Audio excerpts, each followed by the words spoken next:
नमस्कार, स्वागत है आपका इस हमारी खास पेशकश में बजट अड्डा में। और बजट आने वाला है और बहुत सारी उम्मीदें देश के लोग, उद्योग, छोटे उद्योग, गृहिणियां सब लगा के बैठते हैं कि इस बार बजट में उनके हाथ क्या लगने वाला है, उनको क्या अच्छी खबर मिलने वाली है, उनकी जेब में कितना पैसा आने वाला है। ये तमाम हर सेगमेंट की अलग अलग तरीके की उम्मीदें होती हैं। कुछ की उम्मीदें रह जाती हैं और कुछ की टूट जाती हैं। तो इसी से हम समझने की कोशिश करते हैं कि बजट में क्या होने वाला है। चुनावी वर्ष भी है तो उसकी वजह से भी कई सारी चीज़ें हो सकती हैं। तो ये एक साहसिक बजट होगा, संतुलित बजट होगा, चुनावी बजट होगा, किस तरीके का ये बजट होगा और सरकार के खजाने में क्या स्थिति है, बैलेंस शीट कैसी है उनकी, कितना वो कमा रहे हैं, कितना वो खर्च करना चाहते हैं, कर सकते हैं। बहुत सारे ऐसे प्रश्न हैं, लेकिन मोटे तौर पे देश के लोग, आम जनता सब देखते हैं कि सरकार उनके लिए इस बजट में क्या करने वाली है। तो इसीलिए हमने इस चर्चा का, इस शो का नाम भी रखा है कि साहसिक बजट है या संतुलित बजट है। और उसमें एक और नीचे जोड़ लीजिए, क्या ये चुनावी बजट भी हो सकता है क्या। तो ऐसे बहुत सारे सवाल को आज हम समझने की कोशिश करेंगे, क्योंकि एक बहुत ही चैलेंजिंग टाइम में पूरी दुनिया गुजर रही है। पश्चिमी देशों में मंदी की चर्चाएँ चल रही हैं, यूरोप की खास तौर पे बहुत ज़्यादा स्थिति ठीक नहीं है, युद्ध अभी भी चल रहा है, रूस और यूक्रेन के बीच में कच्चे तेल की एक अलग कहानी चल रही है। तो बहुत सारी इन मुश्किलों के बीच में भारत फिर भी एक अच्छी ग्रोथ दिखा पा रहा है as compare to other countries. Fastest growth है, इसमें कोई शक नहीं है। उससे हमें आपके जीवन में क्या असर पड़ने वाला है, इसी को हम आज समझने की कोशिश करेंगे। हमारे साथ जो विद्वानों का पैनल है वो बहुत ही एमिनेंट है, बहुत ही खास पैनल है। और हमारे साथ हैं बिजनेस स्टैंडर्ड के एडिटोरियल डायरेक्टर ए.के. भट्टाचार्य जी। देश के कुछ आर्थिक पत्रकार हैं, उनमें से एक है ए.के. सर। बहुत ही लंबा अनुभव है और न जाने कितने बजट सामने से गुजर गए हैं, तो उनके अनुभव से समझेंगे। डी.के. जोशी सर हमारे साथ हैं, क्रिसिल के चीफ इकोनॉमिस्ट हैं। नंबर्स को बड़ी बारीकी से और बड़ी बिग पिक्चर को हमारे सामने बड़े आसान तरीके से रखते हैं, उनसे हम बातचीत करेंगे। इंडस्ट्री क्या सोचती है, उसको क्या चाहिए, पीएलआई में क्या मिले क्या न मिले, इन सब पे चर्चा करेंगे हम एमएस उन्नी कृष्णन साहब के साथ, जो कि एक इंडस्ट्री वेटरन है और बहुत लंबे समय तक कैपिटल गुड्स के कंपनी को उन्होंने हेड किया है। साथ ही एक्सपोर्ट सेक्टर जो हमारे लिए एक राइजिंग स्टार के तौर पे है और बहुत सारी उसमें भी उथल पुथल हो रही, तो फीओ के डीजी एंड सीईओ अजय सहाय जी हमारे साथ हैं। और साथ ही जो एक बहुत बड़ा सेक्टर जो सबसे ज़्यादा एम्प्लॉयमेंट देता है, एमएसएमई, और बहुत सारे लोग उससे जुड़े हुए हैं कामकाज से, तो चैम्बर ऑफ इंडियन एमएसई के प्रेसिडेंट मुकेश मोहन गुप्ता जी हमारे साथ हैं। आप सबका सर बहुत बहुत स्वागत है। तो चर्चा में हमारा मुख्य उद्देश्य यही है समझना कि क्या होने वाला है और आम आदमी को उससे क्या हो सकता है, क्या फ़ायदा हो सकता है, क्या मिलेगा, इसी पर चर्चा करेंगे। एक अभी सर आपसे शुरू करते हैं। तो जैसा मैंने अपने बजट शो का नाम रखा है, साहसिक होगा, संतुलित होगा या चुनावी बजट होगा, कैसा होगा ये बजट सर? देखिए नीरज जी, आप ही के शब्दों में मैं जवाब दूंगा। पहली बात तो ये है कि ये चुनावी बजट नहीं होगा। ये चुनावी बजट नहीं होगा, इसका प्रधान कारण ये है कि मोदी सरकार की जो एक आर्किटेक्चर ऑफ बजट मेकिंग जो है, उसमें उन्होंने ये साफ ऐलान कर दिया है कि चुनावी बजट इंटरिम बजट में पेश किया जाता है, उसके पहले साल के पूर्ण बजट में नहीं पेश किया जाता। अगर आप देखेंगे 2019 के इंटरिम बजट चुनावी बजट था, प्रधानमंत्री किसान योजना का ऐलान किया गया था, इनकम टैक्स रिलीफ जो रिबेट 5 लाख तक का रिबेट दिया गया था। तो जो चुनावी बजट जो होता है मोदी सरकार के अंदर, वो चुनावी बजट इंटरिम बजट में आता है। वो कोई पूर्ण बजट जो 1 फरवरी में आएगा उसमें नहीं आता है। तो पहली बात तो है कि चुनावी बजट मैं इसको नहीं सोचता कि आएगा। दूसरी बात जो है कि ये साहसिक होगा या संतुलित होगा, मैं समझता हूं कि ये बजट संतुलित होगा और संतुलन की और बढ़ेगा। जो संतुलन पिछले 2 सालों में हमने देखा है, मैक्रो इकोनॉमिक जो एक संतुलन की जो आप बात करते हैं, उसी की ओर ये आगे अग्रसर होगा। पर उस अग्रसर होने में बहुत सारी चैलेंजेस होंगी। जो फायदे इस साल सरकार को मिले हैं, जो इकोनॉमिक ग्रोथ की जो एक अंडर एस्टिमेशन हुई थी 11% की नॉमिनल ग्रोथ की, और जो 15% में आ गई है, उससे जो फायदा इस साल में मिला है, जिसके कारण अगले साल जो है वो फायदा उनको शायद नहीं मिलेगा। क्योंकि अगर आप 11% की अगर नॉमिनल ग्रोथ की प्रोजेक्शन करें, तब भी आपको जो जो जो फायदा इस साल मिला है वो फायदा नहीं मिलेगा। और एक तरफ वो है, और दूसरी तरफ जो है कि जो टैक्स कलेक्शन की जो बायोसी रेट है वो इस साल ऑलरेडी गिर चुकी है। तो अगला साल टैक्स कलेक्शन में उसी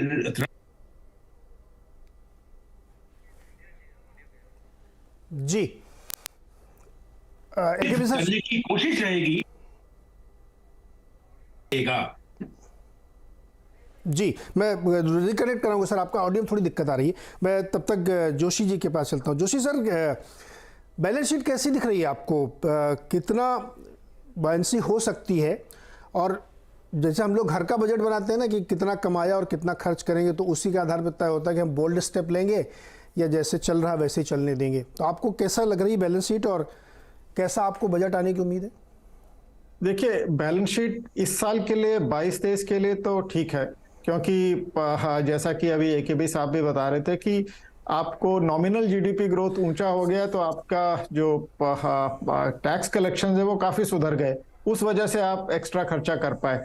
जब आप अगले साल की तरफ देखते हैं तो कुछ चैलेंजेस खास दिखाई देते हैं। एक तो यह है कि ग्रोथ में धीमापन आएगा, नॉमिनल ग्रोथ रियल ग्रोथ दोनों ही इस साल के मुकाबले कम होंगे, उससे टैक्स कलेक्शन पे फर्क पड़ता है। उसके साथ साथ जो दूसरा चैलेंज है वो ये है कि सरकार के पास बहुत ज्यादा फ्लेक्सिबिलिटी नहीं है, क्योंकि वो डेफिसिट को भी नीचे लाना चाहते हैं। उन्होंने ऑलरेडी कमिट किया है कि वो फिस्कल डेफिसिट को 4.5% 2025-26 तक लाना चाहते हैं। उसका मतलब उस पाथ में चलने के लिए आपको डेफिसिट नीचे लाना पड़ेगा। तीसरी जो दिक्कत बजट में जो चैलेंज है वो यह है कि आप इस स्थिति में आप कैपिटल एक्सपेंडिचर को कैसे बढ़ाएंगे? आपका रेवेन्यू नीचे जा रहा है, आपको पास फिस्कल कंस्ट्रेंट है, तो उसमें सिर्फ एक ही मुद्दा, उनके पास एक ही तरीका रह जाता है, वो है कि एक्सपेंडिचर रिस्ट्रक्चरिंग करें। अगर हम लकी रहे इस साल और ग्लोबल क्रूड प्राइसेस नीचे आ गए, फर्टिलाइजर प्राइसेस नीचे आ गए, कमोडिटी प्राइसेस नीचे आ गए, तो उससे हमारा एक तो ट्रेड में फर्क बेनिफिट होगा। दूसरा बेनिफिट ये होगा कि सब्सिडी बिल जो सरकार इस साल काटने की कोशिश करेगी वो संभव हो पाएगा। पिछले साल भी सरकार की कोशिश शुरू में यही थी कि वो सब्सिडी काटें और कैपिटल एक्सपेंडिचर बढ़ाएं, पर सारा गणित 1 महीने के अंदर ही बिगड़ गया। और अभी भी सिचुएशन इतनी चैलेंजिंग है, इतनी अनसर्टेनिटीज हैं कि एक तरह से निम्बल अप्रोच रखनी पड़ेगी। अगर आपकी स्थिति बदलती है तो आपको उसी हिसाब से बदलना भी पड़ेगा। तो एक तरह से बहुत ही अनसर्टेन टाइम में आप जो भी बजट बनाएंगे वो उस तरह से प्ले आउट होगा कि नहीं, आपकी जो एक्सपेक्टेशन है, जो आपकी जो फोकस है वो बरकरार रहेगा कि नहीं, वो काफी हद तक इस पे निर्भर करेगा कि ग्लोबल सिचुएशन कैसी होती है, किस तरह का सब्सिडी सरकार को देनी पड़ती है। तो ये इस तरह के चैलेंजेस हैं, और अभी कई चीजों की आवश्यकता है। इन्वेस्टमेंट पे फोकस रखने की आवश्यकता है, थोड़ा वल्नरेबल सेक्शंस को भी प्रोटेक्ट करने की आवश्यकता है। तो ये इन सारी चीजों को कैसे उनका संतुलन बनाएगी फाइनेंस मिनिस्टर, ये देखने वाली बात है। मुझे लगता है कि उनका कोई एक्स्ट्रा ऑर्डिनरी बजट नहीं रहेगा, ये एक संतुलित बजट रहेगा जिसको बहुत ही निम्बल अप्रोच के साथ उनको आगे चलाना पड़ेगा। जोशी सर, क्या फिस्कल डेफिसिट मैनेज कर पाएंगे, कम कर पाएंगे? जो 25-26 के जो 4.5% का टारगेट है वो कैसे अचीव होगा? अभी तो बहुत बढ़ा हुआ है, और सब्सिडी कितना काटेंगे, कहाँ गुंजाइश है? देखिए, जैसा मैंने कहा, एक तो फूड सब्सिडी बिल इस साल थोड़ा कम होगा। उन्होंने फूड सब्सिडी को एक्सटेंड तो किया है, पर वो जो चेंजेस उसमें लाए हैं उस वजह से थोड़ा सेविंग वहां होगी। दूसरा यह है कि आपका फर्टिलाइजर सब्सिडी बिल कम हो सकता है इस साल, और अगर जैसा मैंने कहा कच्चे तेल और बाकी और कमोडिटीज के दाम नीचे रहते हैं तो उनसे भी मतलब सब्सिडी बिल को काबू करने में मदद मिलेगी। पिछले साल जो सब्सिडी बिल बढ़ा था उसमें मुख्य कारण ग्लोबल एनवायरनमेंट था। इस साल ग्लोबल एनवायरनमेंट थोड़ा कमजोर रहेगा, तो अगर जियोपॉलिटिक्स इतना ज्यादा खराब नहीं करती है तो आपको राहत मिलेगी जो पिछले साल नहीं मिली थी। तो वो उसी उम्मीद पे बजट का गणित भी टिका रहेगा। ओके, AKB सर, आपका सवाल आधा रह गया था। हाथ बंधे हुए हैं, तो आगे जाते हुए किस तरीके से ये अपनी मुश्किल हल करेंगे? जैसे मुझे ध्यान है पिछली बार इकोनॉमिक सर्वे में शायद $65 के आसपास का कैलकुलेशन करके ये चले थे, और उससे तो अभी भी बहुत ऊपर है, $85 $90 के आसपास चल रहा है, एवरेज मान ले तो लगभग उसी के पास ये लंबे समय से बना हुआ। तो इसको कैसे अनुमान लिया जाए? चलिए AKB सर के बाद थोड़ी देर बाद जाएंगे। उन्नी सर, इंडस्ट्री को उम्मीदें हैं क्या? मुझे एक इंडस्ट्री से एक शिकायत है सर, पहले मैं शिकायत दर्ज कराऊँ फिर जवाब दीजिएगा। जो PL नहीं, AKB सर आ गए, शिकायत बाद में, पहले AKB सर। हाथ बंधे हुए हैं सर, कैसे लोगों को फायदा पहुंचाएंगे?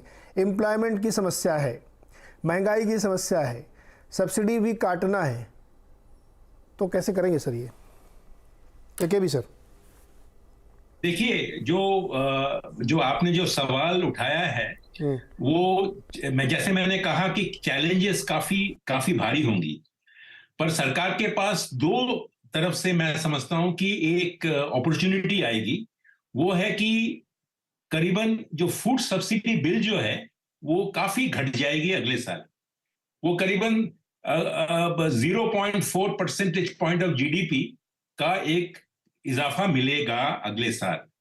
मैं समझता हूं कि फर्टिलाइजर सब्सिडी में भी थोड़ा बहुत गेन मिलेगा, क्योंकि जो फर्टिलाइजर्स प्राइसेस हैं वो थोड़े बहुत नीचे आ गए हैं। तो इस साल की तुलना में अगले साल फर्टिलाइजर सब्सिडी का बिल भी कम हो जाएगा। तो ये फर्टिलाइजर सब्सिडी बिल और फूड सब्सिडी बिल को कम हो जाने से बहुत लोगों का एस्टिमेट ये है कि 0.7% ऑफ GDP, अगर आप 300 लाख करोड़ की GDP की साइज देखें, उसमें अगर 0.7% की एक बचत हो तो मैं समझता हूं वो काफी एक फ्लेक्सिबिलिटी मिलेगी। वो फ्लेक्सिबिलिटी मैं समझता हूं कैपेक्स को बढ़ाने में उनको मदद देगी। पर ये जो बेनिफिट जो है वो एक साल के लिए ही रहेगी, उसके एक साल के बाद वो बेनिफिट नहीं रहेगी। पर क्योंकि हम 2023-24 की बात कर रहे हैं, मैं समझता हूं कि फूड सब्सिडी और फर्टिलाइजर सब्सिडी की घट जाने से थोड़ी बहुत एक स्कोप मिलेगा सरकार को। वो पैसा वो कैपिटल एक्सपेंडिचर में उसका सही तरह से इस्तेमाल किया जा सकता है। उन्नी सर, मैं आपके पास आता हूँ। शिकायत और सवाल एक साथ। PLI स्कीम्स शुरू की गई और बड़े पैमाने पर 14 सेक्टर्स को लगभग 2 लाख करोड़ के आसपास का दिया गया, लेकिन बहुत सारी इंडस्ट्रीज ने अपने जो रेगुलर कैपेक्स है उसी को मान लिया कि ये PLI में शामिल कर देते, जो कि उनको थोड़ा सा अलग करना चाहिए था। क्या उम्मीद रखते हैं आप लोग अभी भी? नीरज, उतना खराब तो नहीं है, क्योंकि जो लोग PLI का फायदा उठाने के लिए जो इन्वेस्ट किया है उनमें से कुछ लोगों सेक्टर में था ही नहीं था पहले, वो भी आपको थोड़ा सा क्लियर करना पड़ेगा। और ये भी बात है कि PLI से फायदा क्या हो गया, ये जो 14 सेक्टर में जो ऑफर किया है उधर क्यों दिया? क्योंकि हिंदुस्तान में कैपेसिटी कम था, कुछ आइटम में बिल्कुल कैपेसिटी या टेक्नोलॉजी भी नहीं था। तो PLI का ये ऑफर रखे, इंडस्ट्री को बोला कि आप कैपेसिटी बढ़ा दो, नहीं तो जिसमें कैपेसिटी बिल्कुल नहीं है आप नया चालू करो। For example, API production was virtually nil in the country, पूरा चाइना से इंपोर्ट हो रहा था, तो उसके लिए तो बहुत लोग पहले, that is the first PLI which happened. अभी जो 14 आपने जो बोला है, जो इंपोर्ट ऑफसेट करने के लिए नॉर्मल इंडियन कैपेसिटी बढ़ाने के लिए किया है, उससे बहुत ज्यादा फायदा होगा। आप समझ लीजिए, अभी उसका फायदा इस साल के बैलेंस शीट में तो आपको दिखाई नहीं देगा, बट जब इसकी प्रोडक्शन चालू हो जाएगा, मेरा ख्याल से तकरीबन से 15-18 महीने के अंदर आपको इसका फायदा देखना चालू हो जाएगा। उसमें से जो भी PLI दिया वो टैक्स में सरकार के पास वापस भी आ जाएगा। तो एकदम क्लैरिटी है, क्योंकि 100 रुपए का जो टर्नओवर बढ़ेगा PLI के मुताबिक में से, उसमें से वेरियस काइंड्स ऑफ GST से लेके income tax of the company वगैरह वगैरह लेके तक करीबन 30% सरकार के हाथ में वापस आ जाएगा। बहुत बढ़िया मूव है। तो मेरा यही भी सरकार से उम्मीद है कि कुछ और एरिया में भी हमको करना चाहिए, क्योंकि हमारा current account deficit is the biggest challenge right now that we are facing, and it may continue to be prevailing for the next year and may be couple of more years. जो तरीके से हमारा import बढ़ रहा है उसके मुताबिक आप एक्सपोर्ट तुलन करेगा, उतना बढ़ावा नहीं हो रहा है। तो इंपोर्ट को कैसा कम करें? एक तो आप ड्यूटी बढ़ा सकता है, क्योंकि डोमेस्टिक कैपेसिटी जिसके लिए है वो तो करना ही चाहिए मेरे ख्याल से। जहां हम अनयूज कैपेसिटी डोमेस्टिक है, उधर हमको प्रिवेंशन ऑफ इंपोर्ट के लिए थोड़ा ड्यूटी में खेलना पड़ेगा, कोई रास्ता नहीं। और दूसरा एरिया ऐसा है कि जहां इतने बड़े बड़े कमोडिटी इंपोर्ट हो रहे कुछ एक आधा कंट्री से, उसको कम करने के लिए आज ही उसको PLI नया उसके लिए कमिट करना पड़ेगा। उसका खर्चा शायद आज नहीं होगा, आगे जाके ही होगा, बट वो बजट में इंक्लूड करना चाहिए। तो पीएलआई के बारे में ये कि is one of the most successful scheme introduced by this government which is really enticing the industry to invest, and industry on behalf of that I am telling that we are all looking forward to more and more such kind of, we are not wanting capital subsidy, but confirm that if we produce more over here, we will be able to recover our additional expenses. That is the main thing as you mentioned about PLI. But otherwise, हमारा क्या क्या इरादा है अभी मैं बताता हूँ। मेरे ख्याल से इंडस्ट्री कैपेक्स बढ़ाना चाहता है, तो आप देख लीजिए, अब जैसे बोला कि पीएलआई का मुताबिक हो, कुछ भी हो, प्राइवेट इंडस्ट्री भी है साल में, पिछले साल में इमीडिएटली आफ्टर कोविड, जहां कैपेसिटी यूटिलाइजेशन तकरीबन 55% से 60% तक था, फिर भी इतने नए नए प्लान की कमिटमेंट कर चुके हैं, जमीन ले लिया सरकार से, पैसा इन्वेस्ट भी कर रहे हैं। तो private industries come back forward with a very positive movement despite the interest rates going up. आपको ये भी ख्याल में रखना पड़ेगा, 3-4 साल पहले जो इंटरेस्ट रेट इंडस्ट्री के लिए एप्लीकेबल था versus today, the difference is तकरीबन 200 बेसिस पॉइंट, विच मीन्स हमारा जो IRR जो मिल सकता है प्रोजेक्ट का वो कम होने वाला है। फिर भी इंडस्ट्री को इतना उम्मीद है कि आगे जाकर ये पैसा वापस हम will be able to recover it, so we are going ahead with that. So our main interest is सरकार का जो भी ऐसा बजट में दिखाएगा उसमें से एक चीज है कि कंजम्पशन बढ़ावे, इन्फ्लेशन को उन्नी सर यहीं पे पेच फंसता है। डिमांड तो है नहीं, अब सभी लोग ये कह रहे हैं कि रूरल इलाकों में डिमांड की समस्या है, छोटे शहरों में डिमांड की समस्या है, केवल बड़े शहरों में और के शेप रिकवरी वाली चर्चाएं शुरू हो जाती हैं। तो इंडस्ट्री कैसे ये भरोसे के साथ चल रही है? ब्याज दर आप खुद ही कह रहे हैं कि वो 9-10% तक हो रहे हैं, कैसे? इसके जैसा कि नीरज जो कैपेसिटी के लिए इन्वेस्ट करेगा, हमारा कैलकुलेशन एक आधा साल के लिए नहीं है, हमारा जो कैलकुलेशन से तकरीबन 10 साल और उसके आगे की सोच के इन्वेस्ट करता है।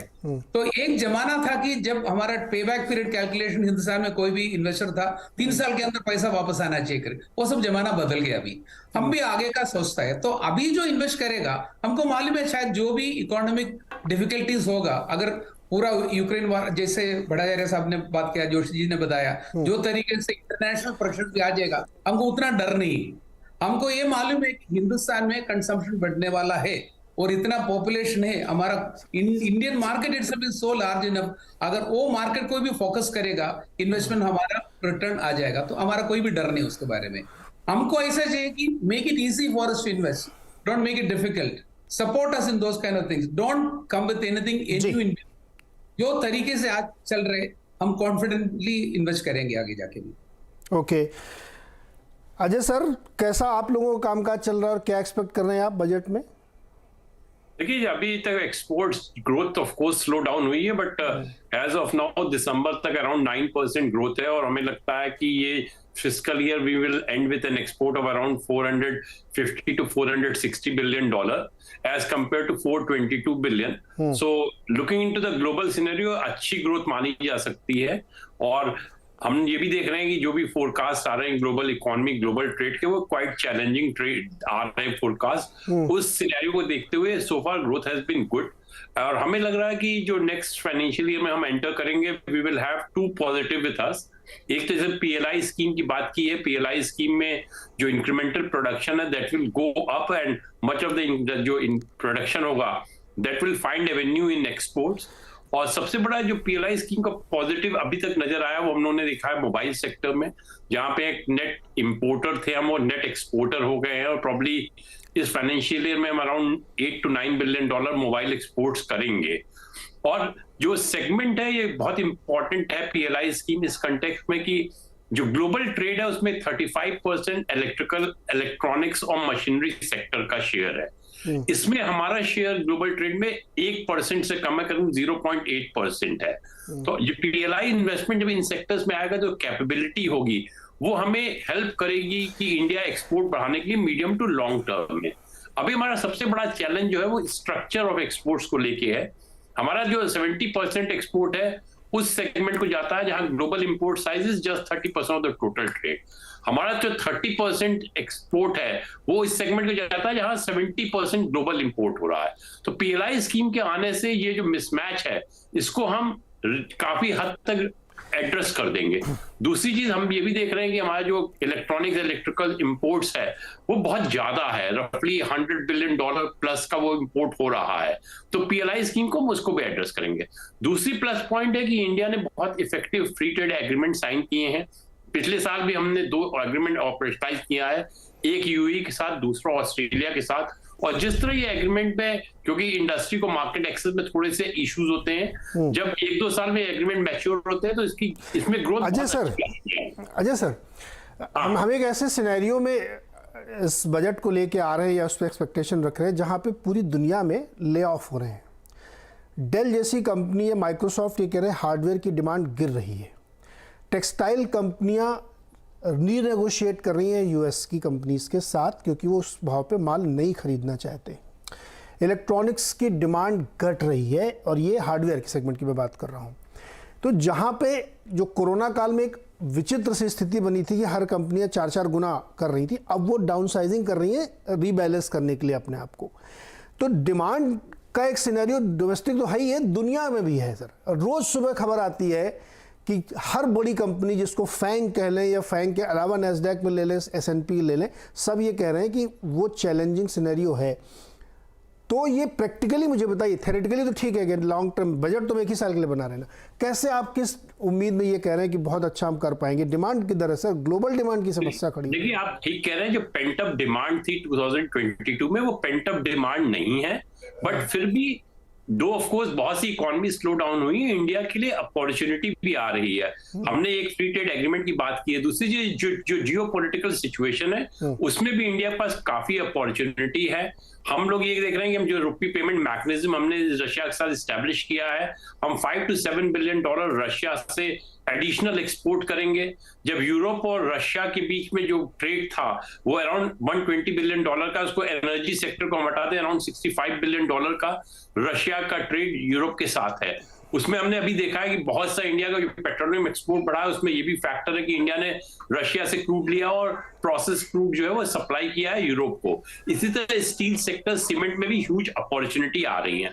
तो मैं एग्री करता हूं कि of course global economy, global trade slow हो रहा है, लेकिन एक कंट्री जैसा इंडिया जिसका ग्लोबल शेयर अभी 2% से कम है, उसको ये मटीरियली बहुत ज्यादा इफेक्ट नहीं करेगा। कुछ सेगमेंट में डेफिनेटली चैलेंजेस आएंगे, लेकिन जिस तरह इंडिया का एक्सपोर्ट डाइवर्सिफाई हो रहा है, हम न्यू मार्केट्स में जा रहे हैं, टू ए लार्ज एक्सटेंट उसको ऑफसेट कर सकेंगे। मैं ये भी एग्री करता हूं, जैसे पिछले साल हमने देखा था, हम ये $295 बिलियन से $422 बिलियन पहुंच गए थे। वो सिचुएशन नहीं होगी कि आपको एक साल में 125-30 बिलियन इंक्रीज कर सके एक्सपोर्ट में, बट 8 to 10% इंक्रीज पॉसिबल है। और जिस तरह की ग्लोबल फोरकास्ट आते हैं उसके अगर परिप्रेक्ष्य में हम देखें, ये तो काफी अच्छा जो होगा, ये परफॉर्मेंस रहेगा इंडियन एक्सपोर्ट्स का। मतलब मोटे तौर पे ये मैं कह सकता हूँ, ये समझ में आ रहा है कि एडमिनिस्ट्रेड ग्रोथ हो सकती है, नेचुरल नहीं है। विद इन फ्रेमवर्क हम अपना शेयर बढ़ा लेंगे क्योंकि अभी हम बहुत नीचे हैं, तो इसको मैं एडमिनिस्ट्रेड ग्रोथ मानता हूँ। जैसे हमारे शेयर मार्केट में कई बार एडमिनिस्ट्रेड ग्रोथ होती है कि कुछ चीज़ें चेंज कर दी गई जो इंट्रिंसिक ग्रोथ नहीं है, लेकिन कुछ पैरामीटर चेंज करने से ग्रोथ आ जाती है कई बार। खैर, मुकेश जी, आप ऐसे इंडस्ट्री जुड़े जहाँ पर एम्प्लॉयमेंट सबसे ज़्यादा जनरेट होता है, क्या हालचाल है वहाँ के? बजट से क्या एक्सपेक्ट कर रहे हैं आप लोग? देखिए, बजट की जो एक्सपेक्टेशन की अगर आपने बात कर रहे हैं तो मैं ये कहूँगा कि जो एमएसएमई सेक्टर है, और आप अपने स्क्रीन पर दिखा भी रहे हैं, जो एसबीआई की एक रिपोर्ट आई है रिसेंटली, उसमें बताया भी गया है कि जो ग्रोथ है, बहुत सारी एमएसएमईज ऐसी हैं जिनकी टर्नओवर 250 करोड़ से ऊपर भी पहुंच गई हैं। ये लार्जेस्ट सेक्टर है एम्प्लॉयमेंट जनरेशन का, ये भी बात बिल्कुल ठीक है। और अगर 11 करोड़ लोग यहाँ पर एम्प्लॉयमेंट ले रहे हैं इन एमएसएमई सेक्टर से, तो अगर एक फैमिली में नीरज जी हम 4 लोगों को भी मान लें तो इसका मतलब ये हुआ कि करीब 45 करोड़ लोग की जीविका जो है वो इस एमएसएमई सेक्टर से चल रही है। जहां तक डिमांड की बात आपने कहा कि बजट से हमारी क्या डिमांड्स हैं, देखिए हम ये चाहते हैं कि एक तो जो ये कोलेटरल फ्री लोन है, ये अभी तक 2 करोड़ है, ये लिमिट अब काफ़ी पुरानी हो गई है। तो मैं समझता हूं कि अभी सरकार ने एक स्कीम लॉन्च की जिसमें उन्होंने कहा कि जो स्टार्टअप्स हैं उनके लिए 10 करोड़ तक का लोन कोलेटरल फ्री मिलेगा। तो हमारी एक तो डिमांड ये है कि ये जो 2 करोड़ की लिमिट है, अगर इसको एमएसएमईज के लिए या एमएससीज के लिए 10 करोड़ भी ना हो तो कम से कम 5 करोड़ की लिमिट इसको जरूर बनाई जाए। एक और डिमांड ये है कि जिस तरह से कैपिटल गेन का एग्जेम्पशन मिलता है इंडिविजुअल लोगों को, अगर अपना कोई प्रॉपर्टी बेच देते हैं फिर दूसरी प्रॉपर्टी में लगाते हैं, घर बनाते हैं, इसी तरह जो ये एमएसएमईज है ये बेचारे अपनी प्रॉपर्टीज बेचते हैं, घर बेचते हैं, अपनी पर्सनल एसेट बेच के अगर इंडस्ट्री में लगा रहे हैं तो वहाँ पर कैपिटल गेन टैक्स का जो एग्जेम्पशन है वो मिलना चाहिए। पहले मिलता था एमएसएमईज को, लेकिन वो 2017 के बाद केवल स्टार्टअप्स के लिए कर दिया गया। इसके अलावा बहुत सारे जो एमएसएमईज हैं वो अपना बिजनेस करते हैं या तो पार्टनरशिप के रूप में या एलएलपी के रूप में। जो प्राइवेट लिमिटेड कंपनीज को टैक्स का बेनिफिट है वो 25% या 22% है। वो बेनिफिट मैं समझता हूँ कि शायद जो एमएसएमईज हैं जो पार्टनरशिप में या प्राइवेट लिमिटेड कंपनी के रूप में काम नहीं कर रही, एलएलपी के रूप में काम कर रही हैं, उनको भी जरूर मिलना चाहिए। एक प्रोग्रेसिव टैक्स की हमारी डिमांड है कि अगर हमारी इनकम कम है, जिस तरह से प्रॉपर्टरशिप में होता है उसी तरह पार्टनरशिप एलएलपी में भी ये कुछ करना चाहिए कि अगर इनकम कम है तो टैक्स का जो रेट है वो कम हो, इनकम बढ़ जाए तो भाई हमारा टैक्स का रेट कुछ आप बढ़ा लीजिएगा। जी, लोन आसानी से मिल जाता है क्या? इंपॉर्टेंट जो लोन आसानी से मिलता है बैंकों से? लोन आसानी से नीरज जी, लोन के लिए मैं ये कहूंगा कि एक अगर काम कर दिया जाए तो शायद लोन आसानी से मिल सकता है। अगर हम ये कर दें कि जो ऑफलाइन लोन एप्लीकेशन सिस्टम है उसको बिल्कुल खत्म कर दें, क्योंकि डिजिटल इंडिया है, मोदी सरकार में सब कुछ वो डिजिटल करना चाहते हैं। केवल मुझे लगता है कि एक काम अगर ये कर दिया जाए कि लोन एप्लीकेशन का सिस्टम जो ऑफलाइन सिस्टम है वो खत्म कर दिया जाए और ये कहा जाए कि केवल और केवल ऑनलाइन लोन एप्लीकेशन ही सबमिट कर सकते हैं। उससे फायदा क्या होगा मैं आपको बताता हूं। एक तो अभी क्या होता है ग्राउंड लेवल पे, अगर आप देखिए कि अगर मैं एक एमएसएमई हूं, अपना लोन एप्लीकेशन लेकर जाता हूं बैंक में, कभी हो सकता है जेन्युइनली बैंक मैनेजर उनके ऑडिट चल रहा है, कभी वो रिकवरी में बिजी हैं, कभी उनके लोन ऑफिसर नहीं है, वहां पर रिसीविंग का कोई सिस्टम नहीं है। तो मैं जाता हूं बार बार, फिर वो कोई ना कोई कारण बताकर मुझे भेज देंगे कि 10 दिन बाद आना, 15 दिन बाद आना। अभी वो मेरा लोन एप्लीकेशन हो सकता है 2 महीने तक लॉगिन ना हो, सिस्टम में ना हो। अगर एक लोन एप्लीकेशन का ऑनलाइन सिस्टम शुरू कर दिया जाए, उसके बाद आपकी जो और रिक्वायरमेंट है वो बताइए, कम से कम मेरा जो प्रपोजल है वो एक सिस्टम के अंदर चला जाए। मैं समझता हूं अगर ये एक काम कर दिया जाए तो शायद लोन मिलने में काफी कुछ आराम हो सकता है। एक और बहुत बड़ी समस्या है कोविड में, हर किसी का, चाहे वो कोई क्रेडिट कार्ड का डिफॉल्ट हो या कोई और छोटा मोटा डिफॉल्ट हो बिजनेस में। देखिए जो डिफॉल्ट की परिभाषा है वो ये है कि 1 रुपी 1 डे डिफॉल्ट, और कोरोना काल में हमने देखा कि खास तौर से किसी ना किसी कारण से वो डिफॉल्ट लोगों के हुए हैं। उससे जो क्रेडिट ब्यूरो की रिपोर्ट है, जो सिबिल की रिपोर्ट है, उसमें सबका कहीं ना कहीं डिफॉल्ट आ गया है। उनके स्कोर कम हो गए हैं, उनकी जो सीएमआर रेटिंग होती है वो डाउनग्रेड हो गई है।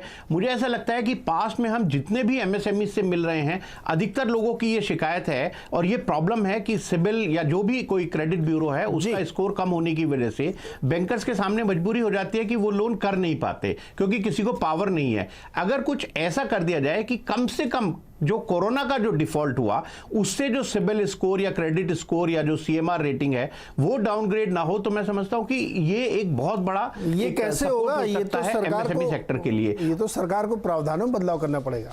ये मैं अब दोबारा आऊंगा तो इस पे बातचीत होगी। तो बजट अभी क्या कचहरी टाइप का मामला चला गया, फाइल दे ये देखेंगे, समय होगा तो, नहीं तो पड़ी हुई है नीचे। आप कह रहे हैं ऑनलाइन को मतलब एक रिस्पॉन्सिबिलिटी बनेगी कि हाँ सिस्टम में है और आपको रिस्पॉन्ड करना है। अभी तो क्या पड़ी हुई फाइल हमने देखा नहीं देखा कोई गारंटी नहीं है। मैं आपको एक बात बताऊं सर, मैंने अभी रिजल्ट सीजन चल रहा है ना, तो बहुत सारे बैंकों के मैनेजमेंट से बात किया, तो जो 17-18% की क्रेडिट ग्रोथ चल रही, जिसमें कॉर्पोरेट भी पिकअप कर रहा, रिटेल ग्रोथ तो धुआंधार है, एसएमई एमएसएमई की ग्रोथ 7-8% है। मैंने पूछा भी ऐसा क्यों है, बोले पिकअप कर रही है धीरे धीरे। शायद यही कारण होगा कि दिलचस्पी का लीस्ट प्रायोरिटी वाले आप लोग कस्टमर हैं कि ध्यान देते नहीं ज़्यादा, जबकि सरकार चाहती है कि एमएसएमई को ज़्यादा फोकस मिले। मैं आज तो दोबारा आऊँगा तो इस पर और विस्तार से चर्चा करूँगा। जोशी साहब मुझे एक चीज़ बताइए कि ये जो बजट की हम लोग बातें करें, मेरा तो कंसर्न ये है कि एम्प्लॉयमेंट जनरेशन कैसे होगा, लोगों को काम कैसे मिलेगा? क्या ऐसा कुछ हो सकता है कैपेक्स ज़्यादा करेगी सरकार, और ज़्यादा करेगी तो कितना लोन लेगी? ये सारे प्रश्न भी सामने खड़े होंगे। लेकिन इसमें मैं एक जोड़ देता हूँ, जैसे मैंने कहीं पढ़ा तो मुझे समझ में आया कि 7% की 3 चीज़ें नहीं चल सकती। तो इन्फ्लेशन भी 7%, इंटरेस्ट रेट भी 7% और ग्रोथ रेट भी 7%, ये कैसे एक साथ होगा? तो अब इसमें थोड़ा सा टिंकरिंग हो गई, इन्फ्लेशन थोड़ा नीचे आ गया लेकिन इंटरेस्ट रेट 9-10% तक पहुंच गया है।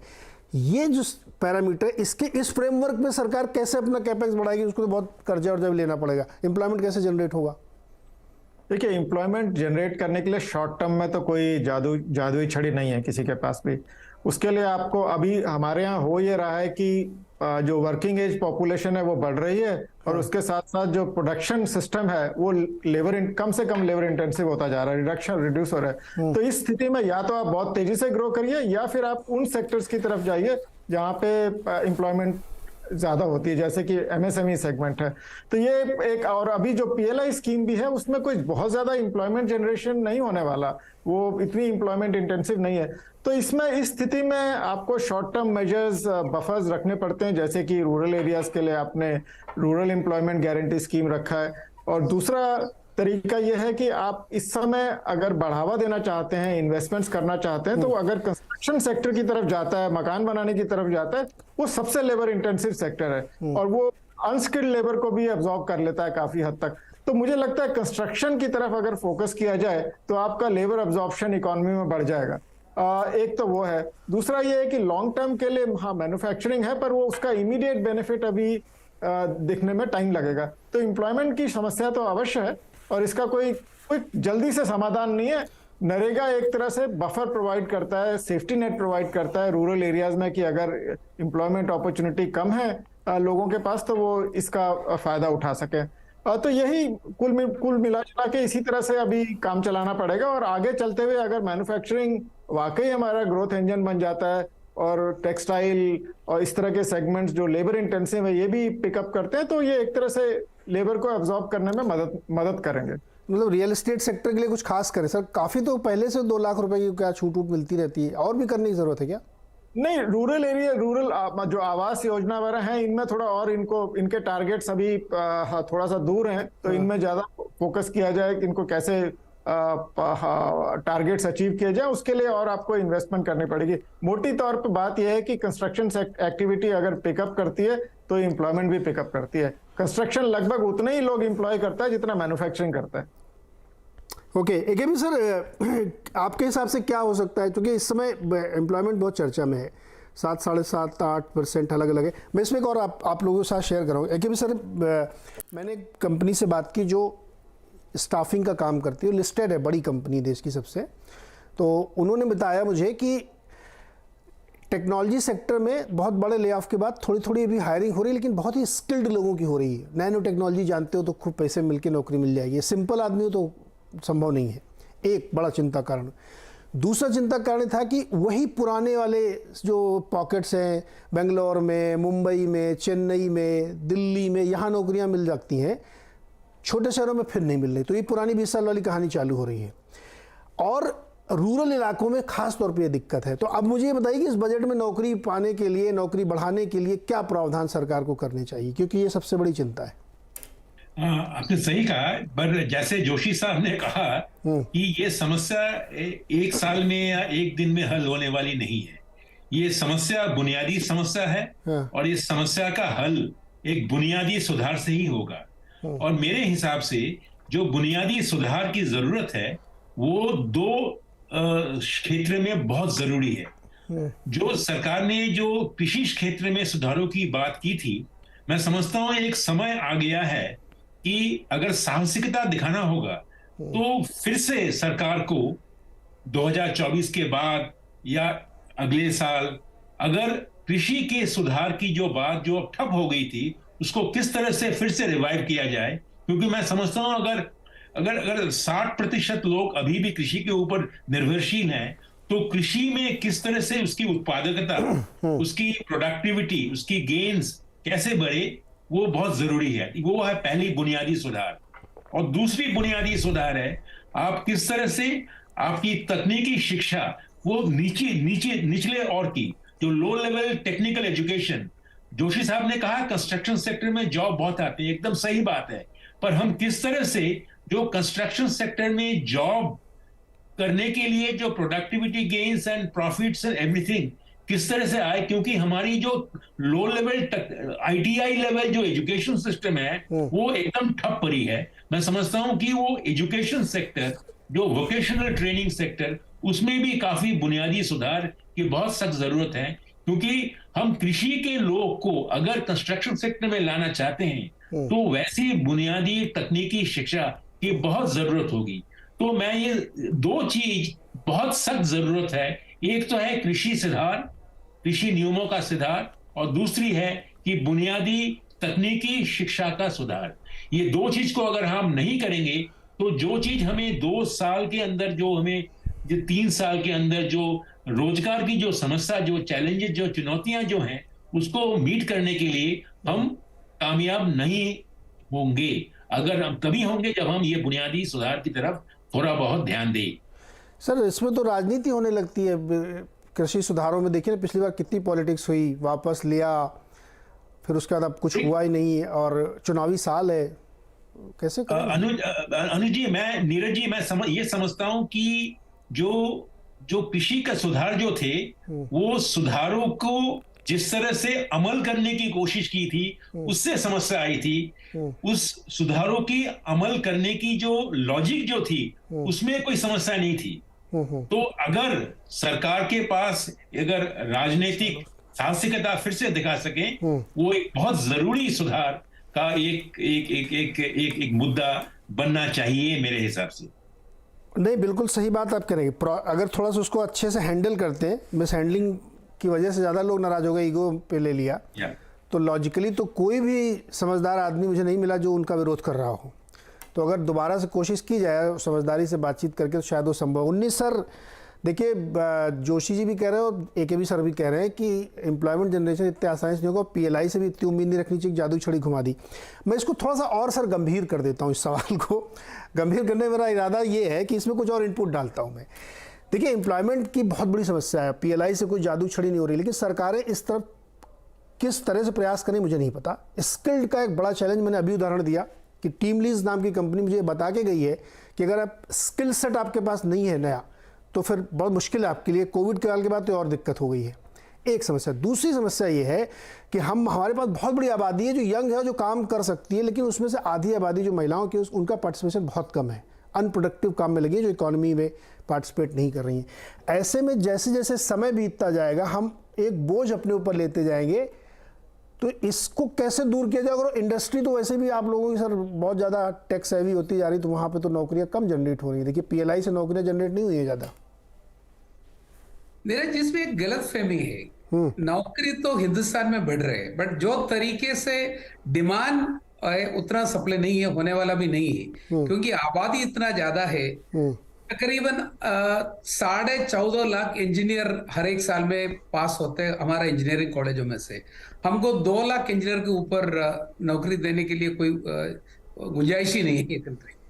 तो थोड़ा सा इम्बैलेंस उधर से चालू होता है। बट मैं प्रॉब्लम को थोड़ा सा डिवाइड करके आपसे बात करूंगा। जैसे जोशी साहब ने बात किया है कि construction labour, it's a low skill labour.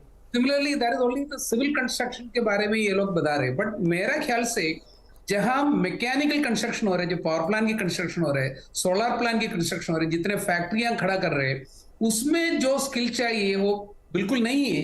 मेरे को इतना तक मालूम है कि जो जहां जहां कंस्ट्रक्शन हो रहे हैं, नॉन सिविल कंस्ट्रक्शन जैसे फैक्ट्रियां की होता है, उधर आदमी नहीं मिलता आज के दिन में। अगर आदमी मिलेगा तो भी वो एक हफ्ता काम करके चले जाते, क्योंकि उसको स्किल ही नहीं है। तो उसके लिए नए वोकेशनल ट्रेनिंग के लिए नया नया NEP 2020 में रास्ता तो बनाया है। अभी वो इफेक्टिव होने के लिए 3-4 साल तो ले ही लेगा। तो एक चीज हो गया। दूसरा, हाई क्वालिटी जॉब, लाइक अभी डेटा साइंटिस्ट, डेटा एनालिस्ट, वो एरिया में हमको इतने जरूरत है, एक बंदा भी नहीं है। 3-4 साल का डेटा साइंटिस्ट, डेटा एनालिस्ट के लिए कम से कम 1000 नौकरी दे सकते हैं आज का दिन में, कोई भी नहीं। तो ऐसा है कि skill gap is the current issue and extra supply, दो चीज हमको हैंडल करना पड़ेगा। तो एक there is no magic one by which all of them can be employed. But मैं भी ये भी बता रहा हूँ कि आप ये देख लेना कि हमारा कंट्री में आज का दिन में 65,000 स्टार्टअप्स है। मेरा ख्याल से 3 साल के अंदर वो 2 लाख होने वाला है। तो हर एक कंपनी में तकरीबन 10 से लेके 1000 तक लोगों का नौकरी तो मिलता है। So startup has to be supported, that is the one which is going to be creating jobs of a better nature. और उसके अलावा ये भी तो होना चाहिए कि जैसे कि अभी गवर्नमेंट का कैपेक्स जो हो रहे, अभी इतने नए नए एयरपोर्ट बन रहे, इतनी नए नए लाइक रेलवे का, just imagine the quantum of money that is invested last year and is planned to be invested. इसे बनाना तो पड़ेगा ही, नौकरी तो बनेगा, but please you will never be able to find a single person answering कि India में पूरा नौकरी का फायदा हमने कर दिया करके होने वाला नहीं है। 10 से 20 साल में भी होने वाला नहीं है। जब हमारा पॉपुलेशन डिप होगा, which is going to happen in 2040, तब तक के लिए प्रॉब्लम रहेगा। तो सर उन्नीस sir, that will create another kind of challenge. Population अगर हमारा फर्टिलिटी रेट 2.1 से नीचे आ गया तो वो 25-30 साल में ऐसी समस्या खड़ी करेगा ना कि भारत जापान बन जाएगा, पेंशन पे रहेंगे सारे लोग।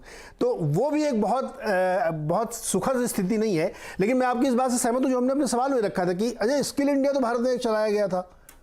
अभी मैं ब्रेक ले रहा हूँ छोटा सा एक, इसके बाद मुकेश जी से और अजय जी से पूछूँ वो स्किल इंडिया के लोग कहाँ गए? वो तो आ रहे होंगे ना स्किल सीख के, ITI या फिटर या हॉब सर्विस वाले जो थोड़ा जानकारी रखते हैं, वो लोग कहाँ हैं? ब्रेक के बाद इस पर बातचीत होगी।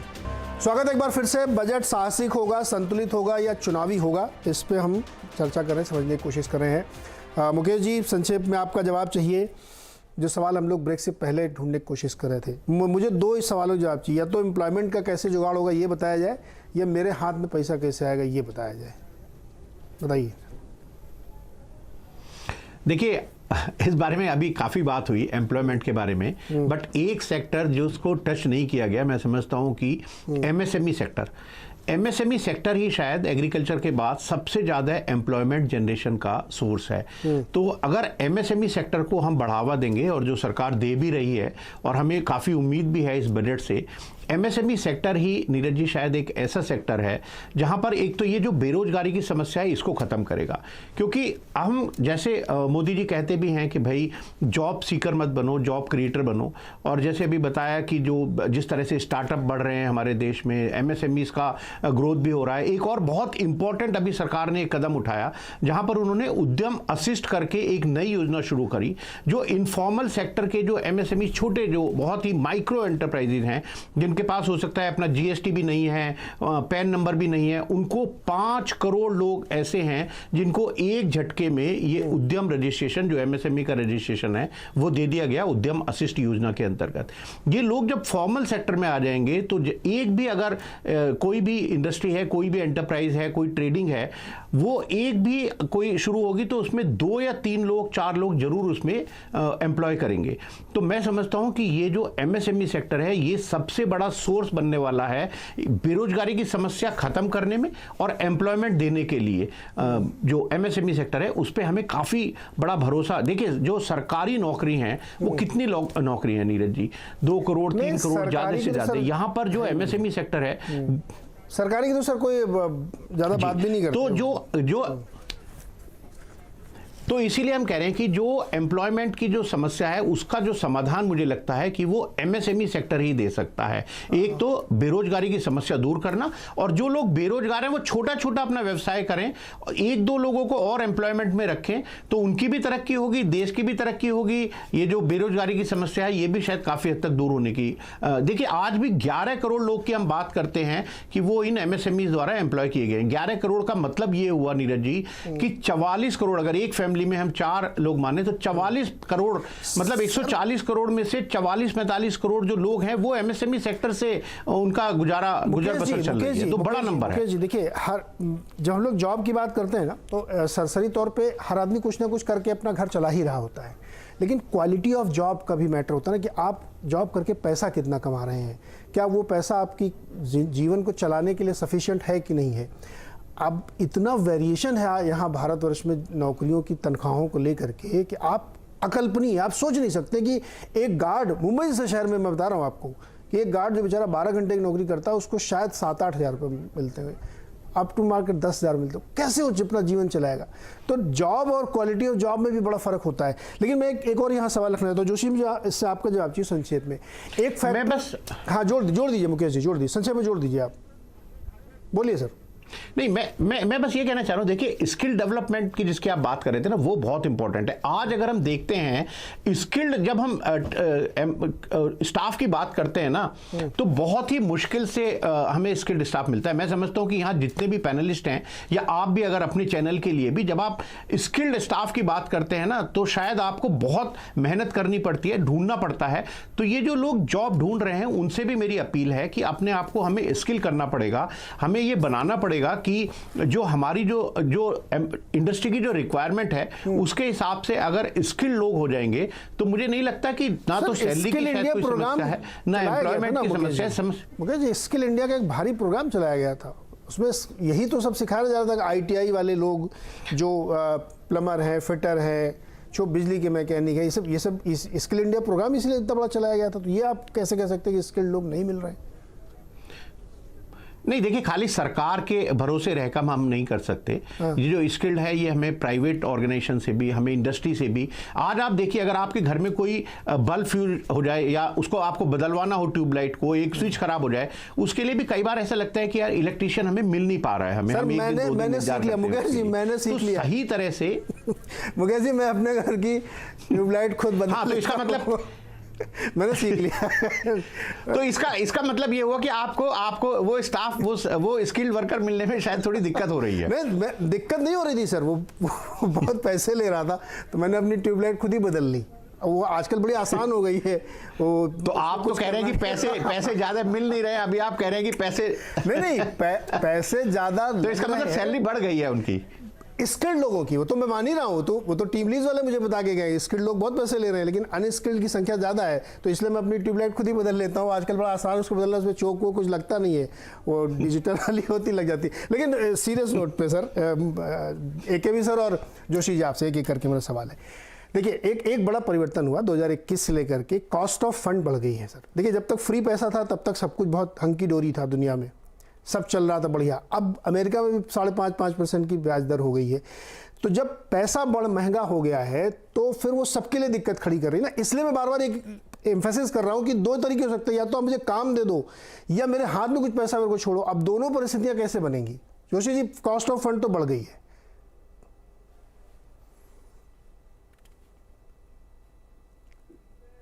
जोशी सर, आपसे पहले देखिए, कॉस्ट ऑफ फंड एक बड़ा इशू है, वो वेस्टर्न कंट्रीज के लिए ज्यादा है, और ग्लोबली भी इस समय अगर देखा जाए वो जो डेट टू GDP रेशियो है ग्लोबली, वो अबाउट 350% है। यस, जो 25% ज्यादा है 2008 से। तो अब अगर जब डेट इतना ज्यादा है, इंटरेस्ट कॉस्ट बढ़ गई है, ग्रोथ स्लो डाउन हो रहा है, तो इसमें फिर रिस्क पैदा होते हैं, एक्सीडेंट्स होने के, जो लोगों की क्षमता कम हो गई है डेट चुकाने की। तो ये एक तरह से खतरा ग्लोबल साइड से आने का आशंका बनी हुई है कि वहां से कोई स्ट्रेस ना और पैदा हो। डोमेस्टिकली आई थिंक जो इंटरेस्ट रेट बढ़े हैं वो अभी जाके प्री पैंडेमिक लेवल से थोड़ा ऊपर गए हैं, और इसका असर अवश्य दिखाई देगा, क्योंकि RBI की जो पॉलिसी है वो इन्फ्लेशन को तभी कंट्रोल करती है जो डिमांड नीचे जाती है। तो इसका मतलब यह है कि कॉस्ट ऑफ फंड्स बढ़ाने का ऑब्जेक्टिव इन्फ्लेशन कंट्रोल था, और वाया डिमांड तो स्लो डाउन तो आई थिंक जो दिखाई देगा उसमें RBI के इंटरेस्ट रेट जो बढ़ाए हैं उसका भी असर, उसका भी कंट्रीब्यूशन स्लो डाउन में होगा, और ये ऑब्जेक्टिव भी था पॉलिसी।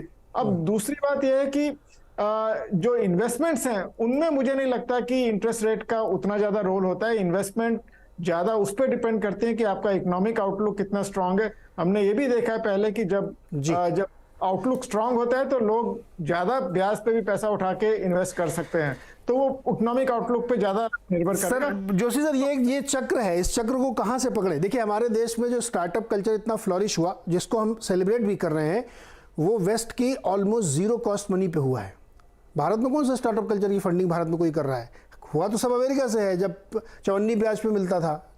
AKB सर, तो ये तो एक बड़ी डिफिकल्ट समस्या हो गई। जोशी सर सही करें कि एक सिरा कहीं से पकड़िए, लेकिन कहां से पकड़ा जाए, ये तो प्रॉब्लम हो गई। नहीं, देखिए, ये जो सवाल जो है, मैं समझता हूं कि जो कॉस्ट ऑफ मनी का सवाल, मैं मानता हूं कि ये सही सवाल है, और इसका समस्या जो है कॉस्ट ऑफ मनी का, इसका हल तभी होगा जब ग्रोथ का मसला आप उसको टैकल करेंगे।